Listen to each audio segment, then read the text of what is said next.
bankai, jie dabar labai gerai gyvena ir didžiulius pelnus darosi už visą šitą, bet ateitis tai bankam tai miglota. Taip. Ir galbūt čia kažkokie ir yra dar niuansai, kur visokie paskutiniai pasispardymai, nes net jeigu ir valstybinės CBDC įves, tai bankas nereikalingas, ilgainiui pasidarys ir tiek. Visi šitie, kas dabar yra SEBA, Švedbankai ir visa kita, jų nereikia. Aš irgi, pavyzdžiui, tvarkausi visus savo finansus dabar taip pat, kuo mažiau bankų reikėtų. Tai yra tų visokių variantų. Ne, tai masiškai išsikraustoma į kokią nors ten Lenkiją, kur tokių dalykų nesidaro. Elementariai nesidaro. Tai čia kažkokia tai, bet tai, ir reikia priminti, kad tie patys bankai labai ramiai praleido Stepukonio vagystę. Viskas nuėjo kaip per sviestą. 40 milijonų kažkaip dingo.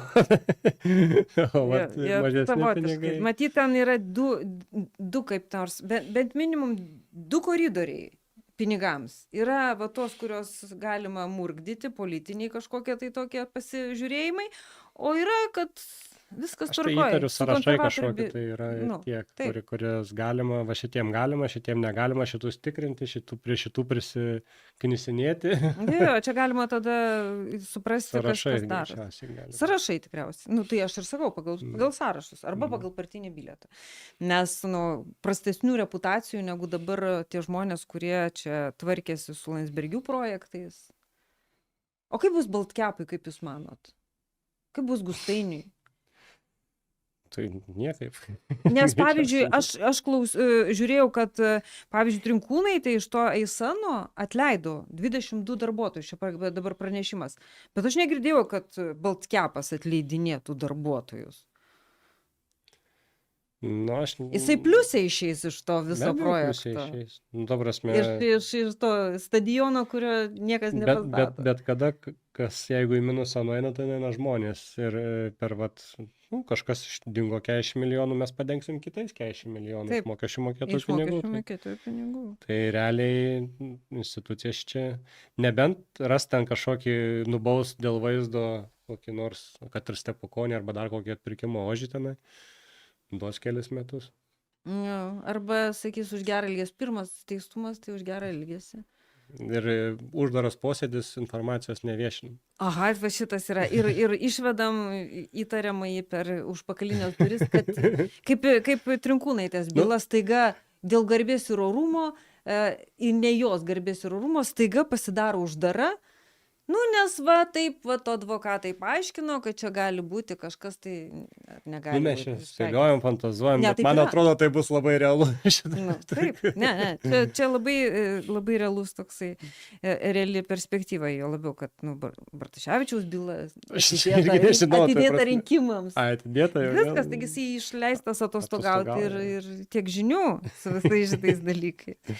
Čia toksai yra nykus momentas. O dabar grįžtant prie linksmesnių dalykų. O tokie, žiūrėkit, vis aš atsiverčiu kokį nors ten, man išmeta, ar koks nors algoritmas YouTube, ar koks nors sėdi Bunkus arba Andriulis ir vadina save investuotoją, iš tikrųjų jisai apšašė abudu pinigais. Panašu yra, ar kažko tai, arba vaizduoja, kad yra tokie. Iš kur jų pinigai, jūs suprantate? Tokie lygioj vietoj. Kaip apie mane tą patį pasakoja. Ne, tai aš apie jūs tai galima suprasti ten tą genezę, kaip jūs ir jūs galų galę papasakojot iš kur ten. Kur pradžioj, kur vėliau, mes turėjom fainą laidą, kur jūs papasakojot, kaip jūs tos savo pinigus susidėt. Bet jūs bent papasakojot.